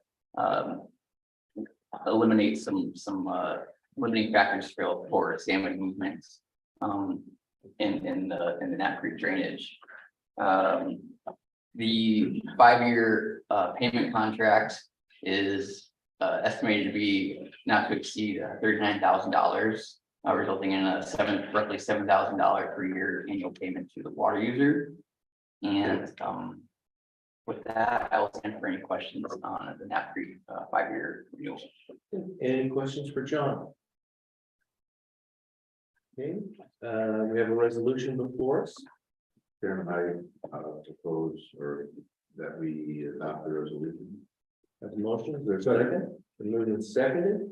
Any discussion on the motion? Do we have a roll call vote, please? Second, I'm sorry. Thank you. Yeah. Mr. Barker. Aye. Ms. Cole-Hansen. Aye. Mr. Gibbs. Hi. Mr. McMahon. Hi. Mr. Olmstead. Aye. Mr. Stevenson. Aye. Mr. Van Stone. Hi. And Chairman Raybould. Aye. Motion carries. Next. Thank you, Mr. Chairman, members of the board. The next is another water supply bank lease rental renewal that we discussed yesterday. This is on the Cimarroy River and Little Mud Springs Creek. Little Mud Springs Creek is a tributary of the Cimarroy that can be deep water due to legal water withdrawals. And the resolution before you today is a renewal of 2019 to 2013 lease rental agreement. This one extended again through 2028. A series of water rights that will be leased into the water supply bank and rented to the board's minimum stream flow at the mouth of the Cimarroy River. And just moving down to the therefore be resolved for this resolution, when you include the rental payments in the water supply bank and the landowner annual payments of about $5,000, this 5-year transaction will amount to $35,918. Again, funds are available through the Columbia Basin Water Transaction Program for this transaction. And with that, I'll stand for any questions on this. Mr. Chairman, Yes. I'll go ahead and move that we approve that, otherwise trying to renewal. Okay, we have a motion to adopt the resolution. For a second, Second. seconded by Mr. Olmstead. Any discussion on the motion? Seeing none, we'll proceed to vote. Roll call vote. Mr. Barker, Aye. Ms. Cole-Hansen, Aye. Mr. Gibbs, Aye. Mr. McMahon, Aye. Mr. Olmstead, Aye. Mr. Stevenson, Aye. Mr. Van Stone, Aye. and Mr. Raybould. Aye. Motion carries. One more. Yes, Mr. Chair, members of the board, I have one more resolution for your consideration today that we discussed yesterday as well. This time we have a permanent acquisition and in-stream rental on Hat Creek, which is a tributary to the Salmon River. And this reach between the North Fork Salmon River and the Cimarron River. Hat Creek is a fairly large tributary that is is almost completely intact, save for a few active irrigation diversions, including this one here. These rights have been leased to the water supply bank for the last 20 years, and this is an opportunity to protect these water rights in stream into perpetuity. That would provide not only hydrologic connectivity with the Salmon River, but also provide critical thermal refugia for multiple east species, from bull trout, spring summer on Chinook, Snake River steelhead, and Snake River sockeye as well, that utilize the main stem salmon as the migration corridor up to the headwaters of the Salmon River. This transaction is estimated with the price of water and a permanent rental fee to be $583,000 and $278.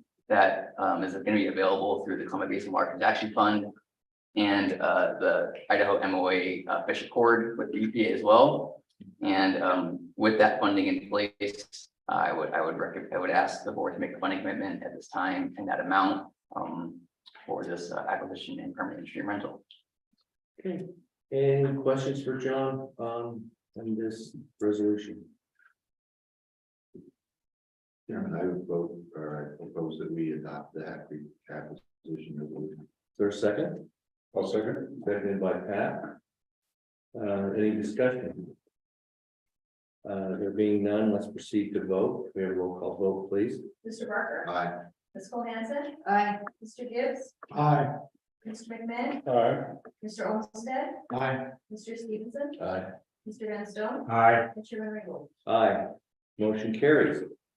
Okay, anything else, John? Yeah, Mr. Chair, members of the board, I have one quick pitch for you guys. So the Columbia Basin Water Transaction Program is administered by the National Fish and Wildlife Foundation based out of DC. And the Idaho Water Resource Board is what's called a qualified local entity, and we are the only entity in Idaho with that designation. And this Columbia Basin Transaction Program is made up of practitioners from across the Columbia Basin. And Idaho Water Resource Board was asked to host the first QLE meeting since 2019 in Idaho a week from next Tuesday. And I've invited Pat McMahon and board member Olmstead as well to attend. And we will be touring the Lemhi and the Cimarron Basin for 2 days to highlight not only communication work that's been conducted in the basin since 2004, but complementary habitat and irrigation infrastructure work done by project partners across the basin as a chance to show off work we've done in the basement to facilitate ESA listed salmon recovery efforts. And just want to make this group aware of that tour that's going on. And thank you for the support, not only this group, but the VP as well over those 20 years. Okay, very good. It sounds like our board will be well represented. Appreciate our board members willing to do that. Thank you for your time this Okay. morning. All right, thank you, John. Mr. Chairman, Yes, just a comment on that. I'm gonna absolutely try to get up here for the tour. I think I can, but looks to me like we need to, from the tour yesterday, somehow we need to establish a better fund for maintenance of the, you get the money to build all these facilities, but there's a lot of facilities to maintain, and it looks to me like we need might need some more help for maintenance funds. I don't know how to go about that, but you guys figure it out. Yeah, Mr. Chairman, board member Olmstead, that's a very good point. And Yeah, you're absolutely right. So the transaction program as it currently exists is just to secure interest in paper water rights and in-stream administration of that water. We rely on project partners through Fish and Game, local soil and conservation districts, Trout Unlimited, Nature Conservancy, et cetera, to secure actual physical infrastructure. And one of the things we're working on is adaptive management going forward on some of these longstanding projects and how to, like you said, secure funds for make sure that these projects that cost a lot of money and take years to develop that continue to function long into the future. So I appreciate that feedback. All right. Yeah. Okay. Thanks, John. Okay, next on the agenda, aging infrastructure grant update. And Neely? Morning again, Mr. Chairman, board. This will be a brief update and there's no action required at this time. Wanted to go over a little background and then remind you of some dates of this coming up this year. As you'll recall, during the 2022 session, the legislature appropriated $75 million to the board, of which $25 million could be used for aging infrastructure grants, the 1/3. The board held 2 rounds of funding in FY23 using the criteria that was developed by staff and approved by the board. Here you can see that in that first round, you approved $12.5 million, and there were several projects there for a total project cost of almost $56 million. Then that was in September of last year. Then on January of this year, you approved another batch. And this was a total of $12.5 million for approximately $56 million there. You can see the list of those projects. A little awkward how it shows up on the screen. During the 2023 session, the legislature appropriated $150 million to the board, of which $50 million could be used for improving aging water infrastructure. Again, that 1/3 portion. There was a deadline for submitting applications that passed on August 4th. The board received 23 applications. Staff is currently reviewing and scoring those applications, and staff plans to discuss these scores with the finance committee at a meeting to be scheduled in October. Applications for another round in fiscal 2024 are due for December 1, 2023. And then the board anticipates holding an additional 2 rounds of grant funding in FY25. I just want to highlight here that the aging infrastructure grant program page has been updated with these dates. We have also started to add project profiles. I think we've unveiled some of those to you in July. We've added a few more on there. And then we've also developed a financial program statistics page that talks about grants, loans, and other projects. That is available. And we've also developed, it'll show up here, an interactive map that shows aging infrastructure grant projects. I can't take credit for developing this. This was done by Justin Ferguson. There's a link to it above the map in your materials, but you can also just click on that image and it'll take you to that interactive map and you can see those various locations. What do the colors mean? I think the colors, it's yellows for maybe loans. Purple is, I think, aging infrastructure, green or flood. So there's different projects listed there, and there's a legend when you go to the map. Thank you. So with that, I would stand for any questions. Any questions for Lily? Okay. All right, thank you.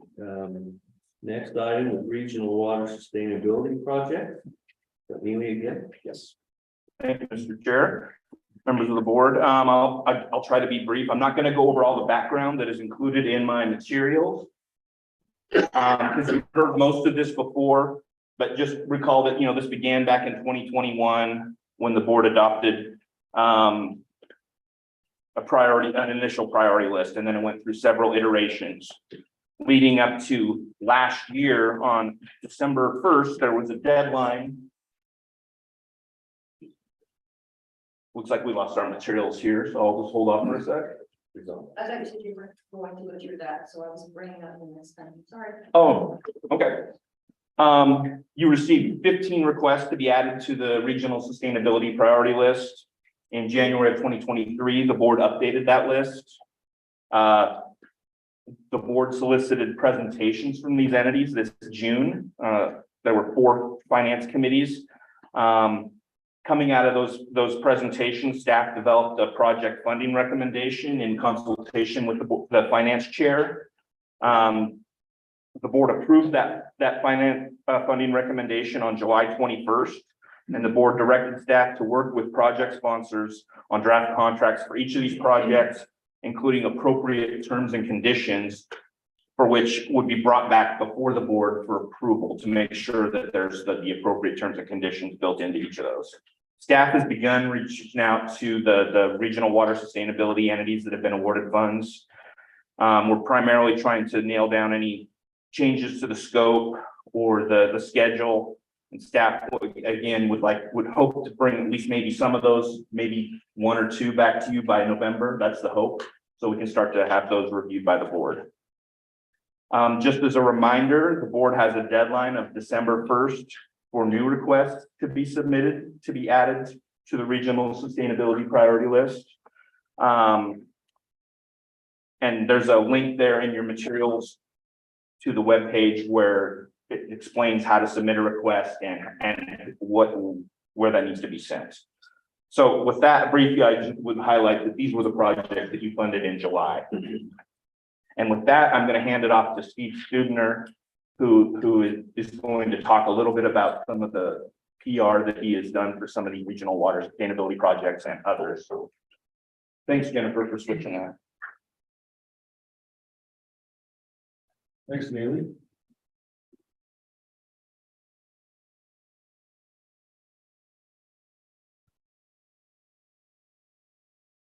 So greetings to you all. Steve Stubner, and do communications for the Water Board and IDWR.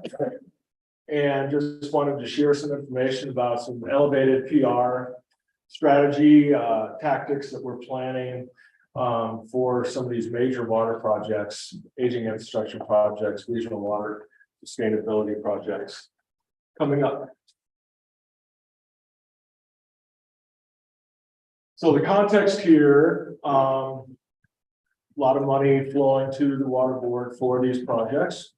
And we noted in the press release for the Water Summit, Governor Little's approved approximately $1 billion in water infrastructure spending since he took office.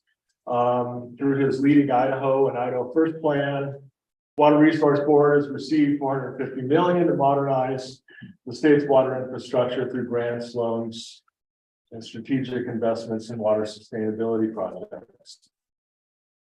The Water Board also approved 2 rounds of aging infrastructure grants, 1 round of regional projects so far, and more to come. So anyway, had communications with Governor Little's communication team that they would like us to be sure to do some more elevated public relations related to these water investments. And recommended I talk to ITD about some of the things they've been doing for major road projects. And so we got a few ideas out of that. And so one is big road signs that ITD is putting up next to their road projects. And this measures like over 50 inches wide. And some other things they've been doing include, press release, media events, some groundbreaking events, visuals of that. And then we would also do background video for the water projects that we're going to be highlighting. So anyway, I paid my designer to put together some scenarios on potential design for large road signs that could be posted next to our major water projects. And this was one that we liked with staff. And this is kind of the same type of dimension over 50 inches wide, very prominent. We could try to locate these in places where people would see them next to our projects. Some of our projects are a little bit remote, so that might be a challenge.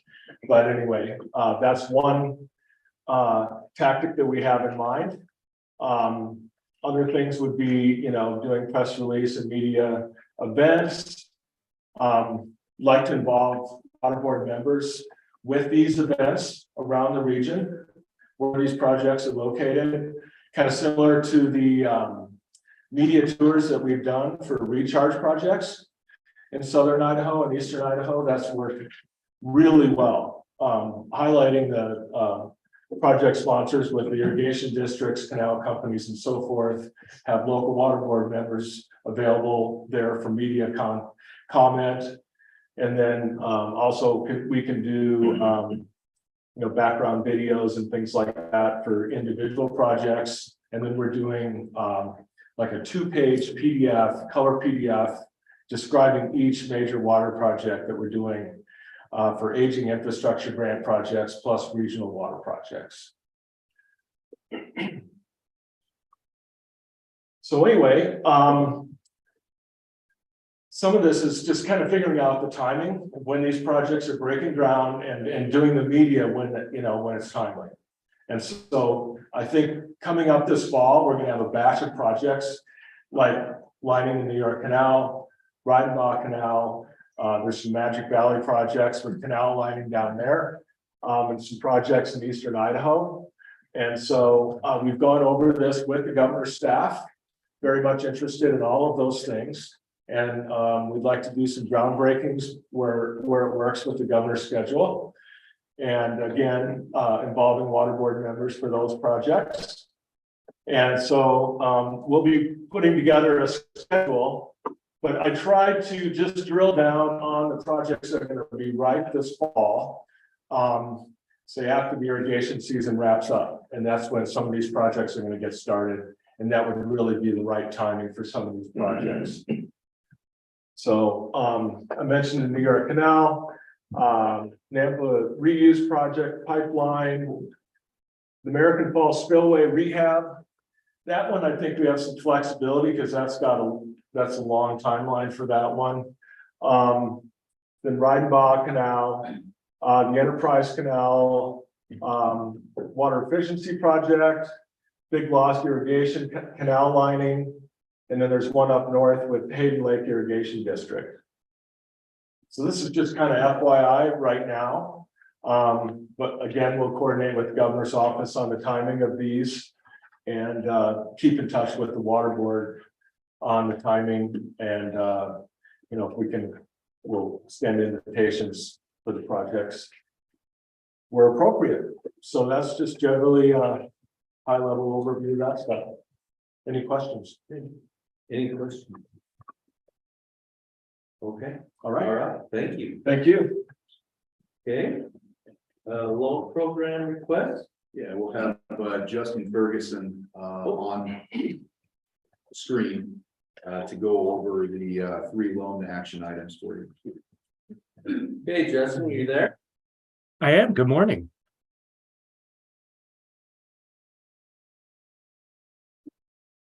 Okay, I think we're ready. There we go. So this morning I've got 3 different loan applications to go over. The first is from the Blaine County Canal Company.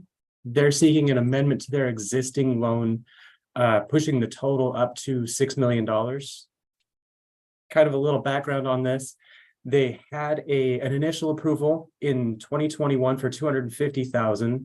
The loan's been amended twice, first in 2021, November of 21, up to 1.5, and then again in May of 22, bumping it to 1.8 million. Both times it's kind of worked as a bridge loan so that they could get the work done before the funds could be released from NRCS. This amendment's going to work kind of the same way. They're looking to add about $5.6 million to the available balance that'll be repaid through an NRCS grant for 1.8. They also have a fund or some funding through the Butte Soil and Water Conservation District. For $250,000, they've applied for an aging infrastructure grant that are being scored to be presented in October.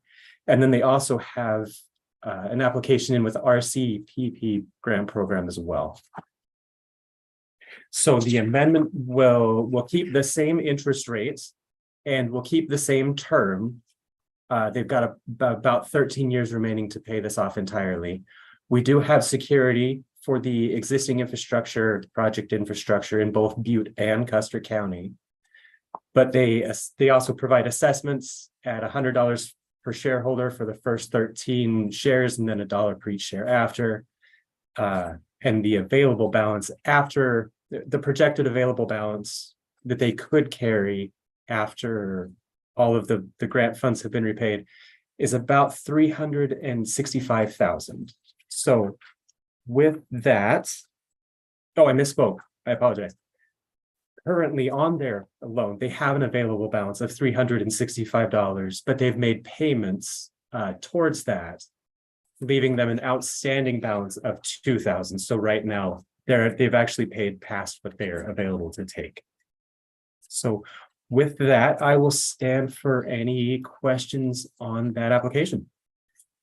Questions?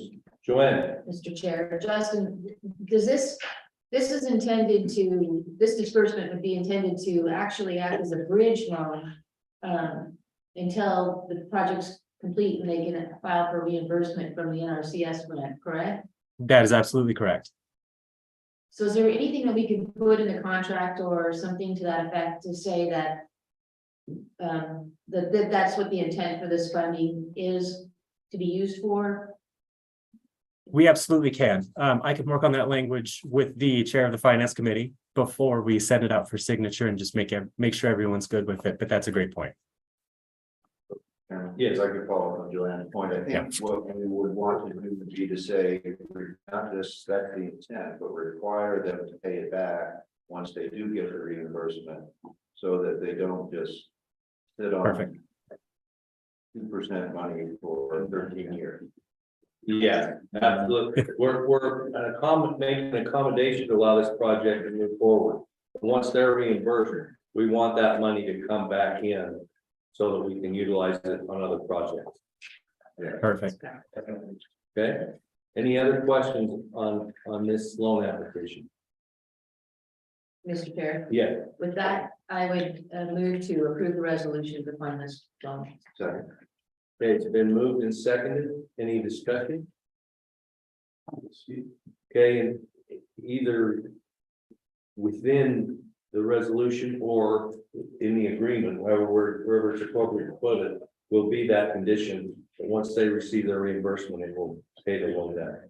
Mr. Chairman, we could just make it clear that the resolution would be approved with that amendment, Okay, with that condition on the motion. okay, all right, is that good with the Yes. maker and the second? Must be. Yes. Okay, any other discussion? I did have Okay, go ahead. just one thing I wanted to bring to your attention. It would the funding will come out of the water management accounts. Because it's acting as a bridge loan, we expect it to come back reasonably quickly. But this one will hit the water management account. The remaining loans will be switched back to the revolving development. Okay, thanks for that clarification. Yeah. Okay, anything else before we proceed to vote? Okay, we have a motion. Jennifer, could you call the roll? Mr. Barker, Aye. Ms. Cole-Hansen, Aye. Mr. Gibbs, Aye. Mr. McMahon, All right. Mr. Olmstead, Mr. Stevenson, Aye. Mr. Van Stone, Aye. and Chairman Raybould. Aye, motion carries. Okay, Justin, next one. Perfect. The next one is for the Weiser Irrigation District. There we are. They're requesting a loan of $126,500 to do some work with the existing Galloway Dam. So a little background on the district: they provide water across 15,000 acres, about 2,400 shareholders. The project cost is estimated at $399,500. Of that, they have grant funding through the Soil and Water Commission, through the board for $123,000, And it looks like that is it in for grant funding for a total of $273,000. This will just work to bridge the remaining gap. The term requested is 5 years, and based on their application date, we can give them an 8.25% interest rate. The work will be to resurface the existing dam and to add an additional 2 feet of elevation for ice winter flows to help things get over a little easier. We have been offered security, 5 vehicles, 2 mobile equipment, and both the control and the shop buildings as security for the loan. And I believe that with that, I can stand for any questions. Okay, any questions for Justin? Hey, Chairman, so just don't we customarily get the water right as security? I guess wondering why we're getting vehicles. We have in the past, they opted to use property. As long as we're able to put a lien against the object being offered as security, then we're generally in good shape. The valuation for this was over the total requested loan amount. But I can also talk to the applicant and see if securing the water right would be something that they'd be willing to do. Just to follow up, Justin, what is the approximate value of the assets to be secured in your estimation? I want to say they provided that to me, but it was in excess of 500,000, mostly because of the shop building and the control building. Oh, okay, all right. I was just thinking I could probably put up 5 pickups and a couple of buildings. It wouldn't amount to that, okay? All right, any other questions? Okay, we have a resolution before us. Your motion? Mr. Chair. Yeah. I move that we approve this resolution to fund the loan for these irrigation. Okay, do I have a second? I'll second. Seconded by Pat. Any discussion on the motion? There being none, we'll proceed to vote. Jennifer, can you call the roll? Mr. Barker, Aye. Ms. Cole-Hansen, Aye. Mr. Gibbs, Aye. Mr. McMahon, Aye. Mr. Olmstead, Aye. Mr. Stevenson, Aye. Mr. Vanstone, Aye. and Chairman Raybould. Aye. Motion carries. One more? One more. So this is not an application. This is a contract extension for an existing loan contract for Barber Pool Hydro. Back in September of 22, contract IWRB 1033 was approved for Barber Pool Hydro to do work on the existing dam out here. They've asked that we extend that through 2025, spring of 2025, because they are tied up with FERC licensing. So nothing in the contract will change except for the 1 year time they have to use the contract per resolution 04/2023 that we approved back in the spring. Any questions for Justin on this contract extension? Mr. Chairman, I move to approve this contract extension. Is there a second? Second.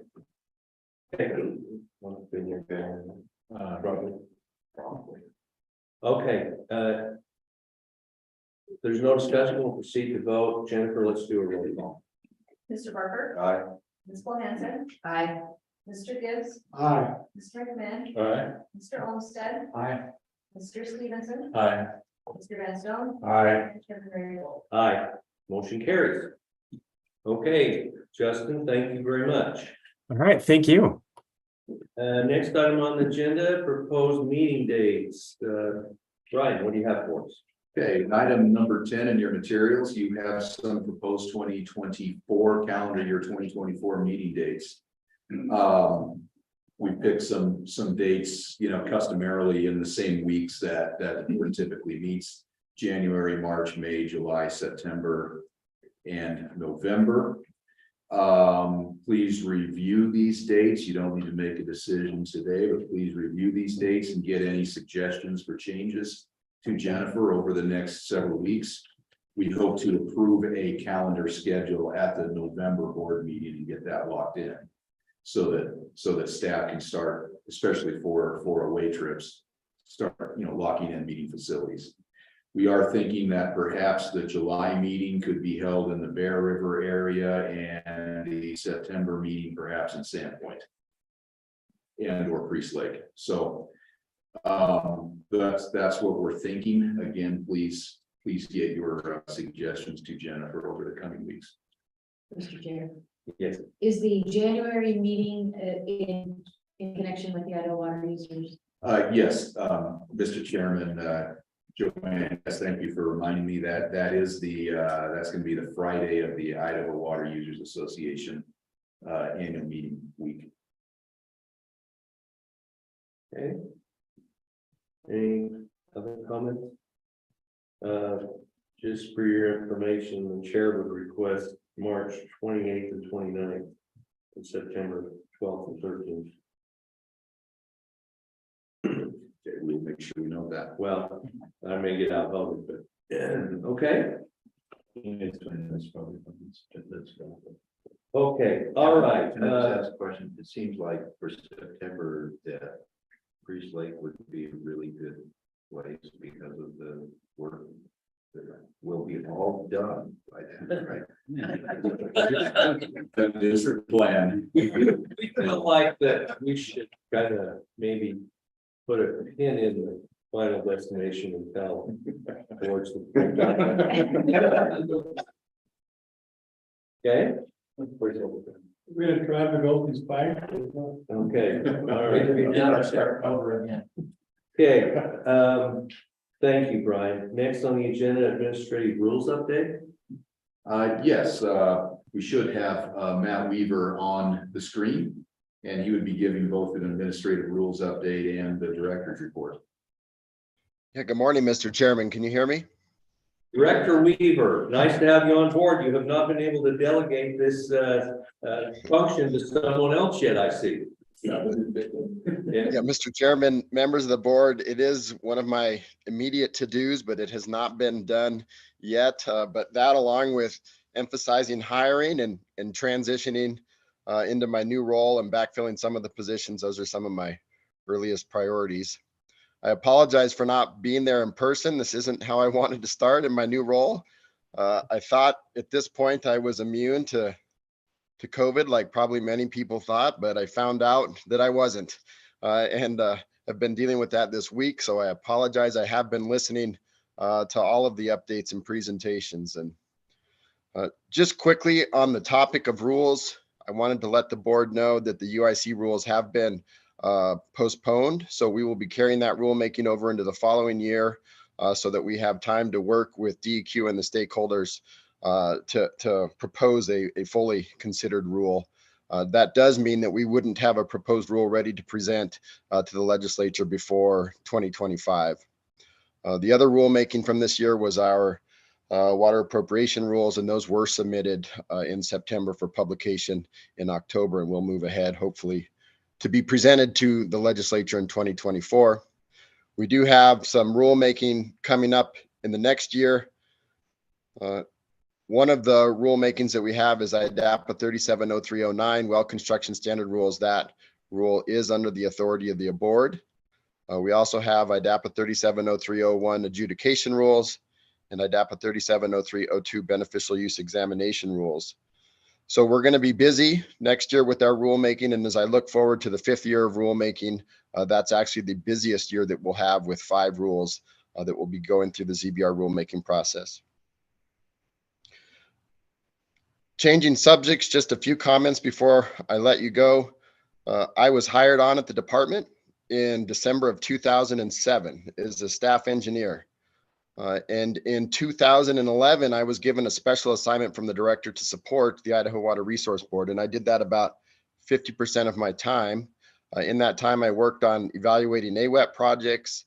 I did some early water supply analysis work for recharge and really enjoyed my time doing that technical work supporting the board. Certainly, I've worked closely with hydrology and planning staff since that time. And I've worked with many of you, and I find it to be very valuable work. The work that you do is just grown immensely in the time that I've been able to work and support the board's efforts. It's just amazing to see the presentations that have been given yesterday and today.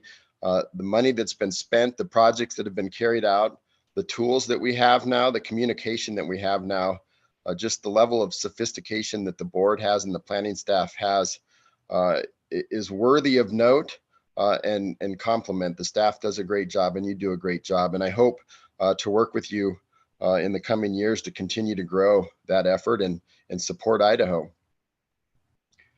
I'll just conclude my thoughts there. Hopefully I can have a more robust presentation to you when we meet together in November. Unless there's any questions, that's all I have, Mr. Chairman. Okay, any questions for the director? Okay, thank you for being with us. I know you're under the weather. I too thought I was immune from COVID, but I came home from Washington, D.C. with it. I guess it's just there. So wish you well. Hope you get feeling better soon and look forward to seeing you in person. Yeah, safe travels. Yes, with that, I'm declining the invitation to go to DC.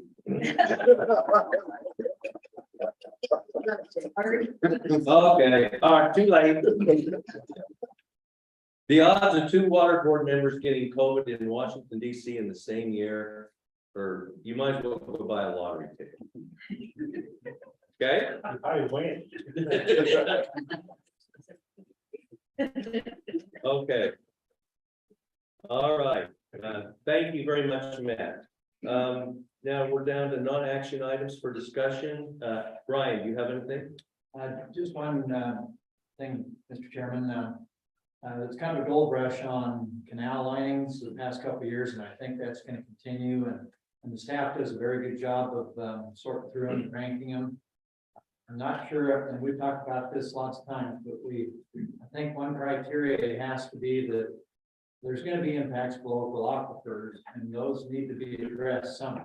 You know, we try to do recharge projects wherever we can, but I mean, every lining project is going to affect some aquifer, and some are maybe less important than others, but we don't have a way to put that criteria in. So I think we need to try to start working on that criteria, not to disqualify somebody, but to make sure that they, you know, if there's an impact, that it's at least known and maybe addressed. Okay, thank you. Mark? Nothing. Good potatoes. Yeah. Nothing here, Mr. Chairman. Al? You, I wish you with good health. Joanne? Dean? Dale? I want to thank the staff for putting everything together. I know the logistics of we go on the road is a little challenging. So I appreciate all you do for us and the board. So thank you. Dale for me. Staff's done an excellent job. I think this has been a great meeting. I think maybe we've tackled some of our recent difficulties and we have success at the end of this meeting. So thank you all very much. Okay, with that, next meeting. Your next meeting, Mr. Chairman, is scheduled for November 16th and 17th in Boise. Next regular meeting anyway. Undoubtedly, there will be meetings that come up. We've already talked about finance committee sometime in October. Next regular meeting will be November 16, 17 in Boise, and it looks like we are committed to a field trip out to Swan Falls Dam and taking a tour of the old powerhouse facility. So Brian, could you get the power to also include the island?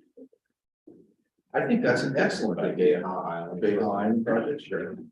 I think we could make it right there on the way. I will talk to them and see if we can include that on the trip. As I understand, there's now a second one that's complete. I believe that's the case. Yes. Okay, we'll get to see something. Well, newer board members will get to see a lot of it. One of the veterans will get to see something. Okay, all right, anything else? Where's that motion to adjourn?